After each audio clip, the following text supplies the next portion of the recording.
ప్రభుత్వం అధికారికంగా నిర్వహించిన భూభారతి చట్టంపై అవగాహన సదస్సులలో అధికార పార్టీ నాయకులను వేదికపైకి పిలవడం ఎంతవరకు సమంజసం, నిబంధనలకు విరుద్ధంగా అధికారులు వ్యవహరించడం తగదు అంటూ భారతీయ జనతా పార్టీ నాయకులు గుర్రాల రాంభూపాల్ రెడ్డి అభ్యంతరం వ్యక్తం చేశారు.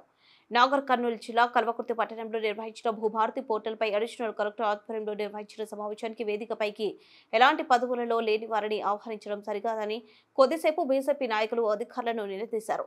ప్రస్తుతం పదవిలో ఉన్న PACS వైస్ చైర్మన్ శ్యామ్తో పాటు డైరెక్టర్ కృష్ణగౌడ్ వేదికపైకి ఆహ్వానించకుండా అధికారులు వివక్ష ప్రదర్శించారని విమర్శించారు.